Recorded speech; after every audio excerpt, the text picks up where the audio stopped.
السلام علیکم ورحمۃ اللہ وبرکاتہ۔ کیسے ہیں آپ سب؟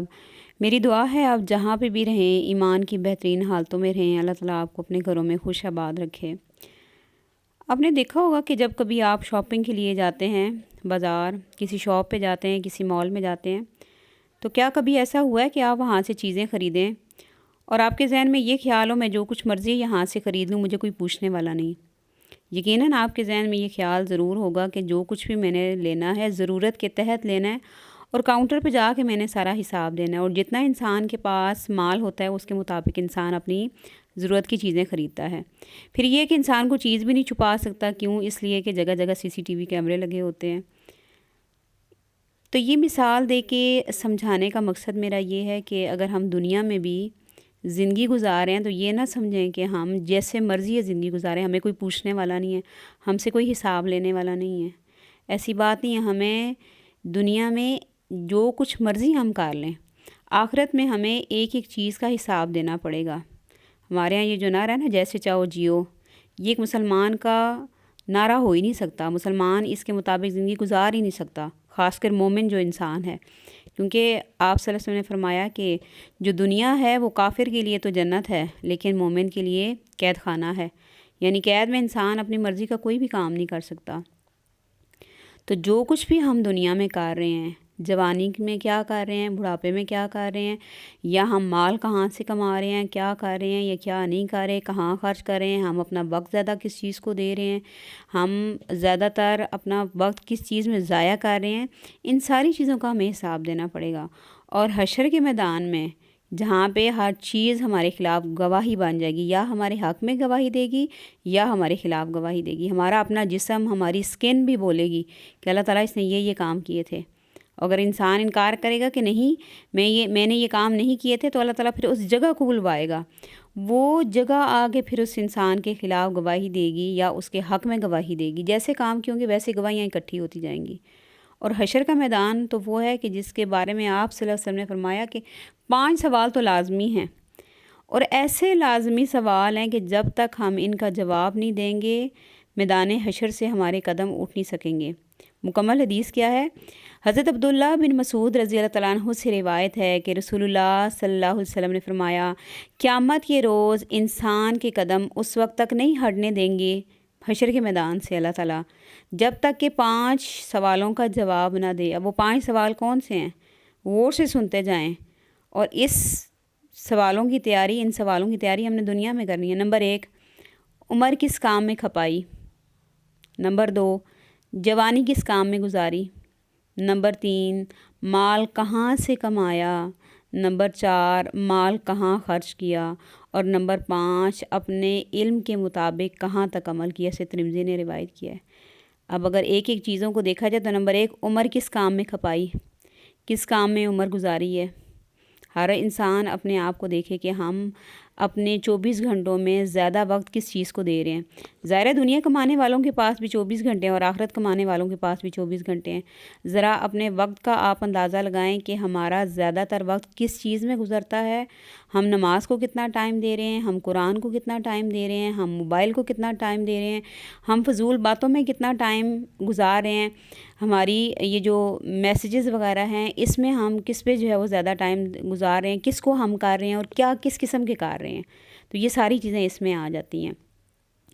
پھر یہ ہے کہ یہ تو نہیں کہ دنیا میں عمر جو ہے وہ ساری مال کمانے میں لگ گئی، یا کسی چیز کے بھاگتے ہوئے کہ فلاں جگہ ہم گھر بنا لیں، فلاں جگہ ہماری شادی ہو جائے، اور فلاں شخص ہمیں مل جائے، فلاں ڈگری ہم حاصل کر لیں، اور یہ سارا کچھ ہم کر لیں تو ہم کامیاب ہو جائیں گے۔ نہیں، یہ اصل کامیابی نہیں ہے۔ دنیا میں آپ اگر اپنی مرضی کے مطابق آپ کو گھر بھی مل جائے، آپ کو جیون ساتھی بھی مل جائے، آپ کو اپنی مرضی کی ڈگری بھی مل جائے، آپ کو جاب بھی مل جائے، آپ کو سب کچھ مل جائے، لیکن ایک موت آپ کی سارے ارمانوں پہ پانی پھیر دے گی، تو ساری زندگی کس کام میں گزاری؟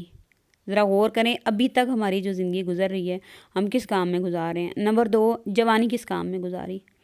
اب عمر میں بھی بہترین حصہ جوانی کا، جس وقت ہر چیز عروج پہ ہوتی ہے، پیک پہ ہوتی ہے ہر چیز، انسان کا حسن بھی، انسان کی صلاحیتیں بھی، انسان کی صحت بھی، اور ہر چیز، یعنی ہر چیز کے لحاظ سے انسان جو ہے وہ مکمل ہوتا ہے۔ تو اس وقت کس چیز کو زیادہ ٹائم دیا، وہ اپنی جوانی کن کاموں میں گزاری، کیا جواب دیں گے؟ سو کے گزاری ہے جوانی۔ کھانے پینے کا شوق تھا، گھومنے پھرنے کا شوق تھا، دوست بنانے کا شوق تھا، موبائل پہ ادھر ادھر باتیں کرنے کا زیادہ شوق تھا، پیسے کمانے کا شوق تھا، کس چیز کا شوق تھا؟ تو ہر ایک چیز کے متعلق سوال ہوگا کہ بتاؤ جوانی کن کاموں میں گزاری۔ نمبر 3، مال کہاں سے کمایا؟ کہاں سے کمایا؟ کسی کو بلیک میل کر کے تو نہیں کمایا، حرام تو نہیں کمایا، کسی کو دھوکہ دے کے تو نہیں کمایا۔ مال کہاں سے کمایا؟ کہاں سے آ رہا ہے مال؟ حلال کا آ رہا ہے یا حرام کا آ رہا ہے؟ مال کہاں خرچ کیا؟ کن چیزوں پہ خرچ کیا؟ اللہ کے راستے میں خرچ کیا، ضرورتوں پہ خرچ کیا، فیشن پہ خرچ کیا، یا ادھر ادھر فضول خرچ کر دیا؟ آپ بھی اپنے مال کو دیکھیں کہ آپ کے مال کا زیادہ حصہ کہاں خرچ ہو رہا ہے۔ نمبر 5، اپنے علم کے مطابق عمل کہاں تک کیا؟ یہ بڑی سخت بات ہے۔ آپ صلی اللہ علیہ وسلم نے فرمایا کہ جب انسان دین کی طرف نہیں ہوتا، اللہ رسول کی طرف نہیں ہوتا، تو شیطان بے فکر ہوتا، اس کو پتہ میرے راستے پہ ہے۔ لیکن جب انسان دین کے راستے پہ چلنے لگ جاتا ہے، دین کو سمجھنے لگ جاتا ہے، سیکھنے اور سکھانے لگ جاتا ہے، تو اللہ کے رسول نے فرمایا اس کے پیچھے 14 شیطان لگ جاتے ہیں۔ کبھی ایک طرف سے آتا ہے، کبھی دوسری طرف سے آتا ہے، کبھی کسی کی شکل میں آتا ہے اور کبھی کسی اور شکل میں۔ ایک اور جگہ پہ آتا ہے، شیطان کہتا ہے کہ میرے ہر انسان کے مطابق اس کا پھندا تیار کر رکھا ہے، یعنی کس طرح یہ پھنسے گا۔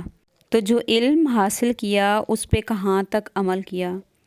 ایک حدیث ہے، میں اس کو جب بھی پڑھتی ہوں تو مجھے بڑا خوف آتا ہے، اور میں اللہ سے دعا کرتی ہوں کہ اللہ تعالیٰ مجھے بھی قول اور فعل کی تضاد سے اللہ تعالیٰ بچا لیں، اور اللہ تعالیٰ منافقوں میں سے مجھے نہ کریں۔ اس شخص کے بارے میں آتا ہے کہ جہنم میں وہ ہوگا، اس کے پیٹ میں سے آنتیں باہر نکلی ہوئی ہوں گی، اور اپنے آنتیں لے کر پورے جہنم میں گھوم رہا ہوگا، اور اتنا شور کر رہا ہوگا کہ اہل جہنم بھی اس سے تنگ ہوں گے۔ تو بعض لوگ اس کے پاس آئیں گے تو اس سے آ کے کہیں گے تم وہی نہیں ہو کہ تمہاری وجہ سے ہم لوگ آج جنت میں ہیں، یعنی جو کچھ تم نے ہمیں سکھایا وہ سیکھ کے ہم جنت میں چلے گئے۔ تو وہ جو شخص ہوگا جو جہنم میں ہوگا، وہ یہ کہے گا کہ میں نے تمہیں تو ان باتوں کا حکم دیا لیکن میں نے خود اس پہ عمل نہیں کیا۔ تو یہ بڑی سخت حدیث ہے، جتنا سیکھ لیا ہے اس پہ عمل ضرور کریں، اور اگر کوئی کمی پیشی ہو جاتی ہے، کوئی غلطی کوتاہی ہو جاتی ہے، کہیں پہ بھی انسان اگر بھٹک جاتا ہے، کہیں پہ بھی انسان سے اگر کوئی ایسا معاملہ ہو جاتا ہے، تو انسان اپنی غلطی پہ معافی مانگ لے، کیونکہ اللہ تعالیٰ نے توبہ کا دروازہ موت کے فرشتوں کو دیکھنے سے پہلے تک اللہ تعالیٰ نے کھلا رکھا ہے۔ یعنی موت کے فرشتے جب نظر آئیں گے پھر توبہ کا دروازہ بند، پھر غیب کے پردے ہٹ جائیں گے، اس سے پہلے اللہ نے ٹائم رکھا ہوا ہے۔ تو جس وقت بھی موقع ملے اللہ سے ضرور معافی مانگ لیں، اللہ تعالیٰ سے اپنے گناہوں کی بلکہ معافی مانگتے رہا کریں۔ تو اللہ تعالیٰ سے بس اتنی ہی دعا ہے کہ اللہ تعالیٰ ہمیں ان سوالوں پہ ثابت قدم رکھے، اور اللہ تعالیٰ ہمیں دنیا میں رہ کر ان سوالوں کی تیاری کرنے کی توفیق عطا فرمائے، اور اللہ تعالیٰ ہماری جوانی کو محفوظ کر لے، اللہ تعالیٰ ہماری جوانی کو اپنے دین کے کام کے لیے چن لے، آمین۔ وآخر دعوانا ان الحمد للہ رب العالمین۔ السلام علیکم ورحمۃ اللہ وبرکاتہ۔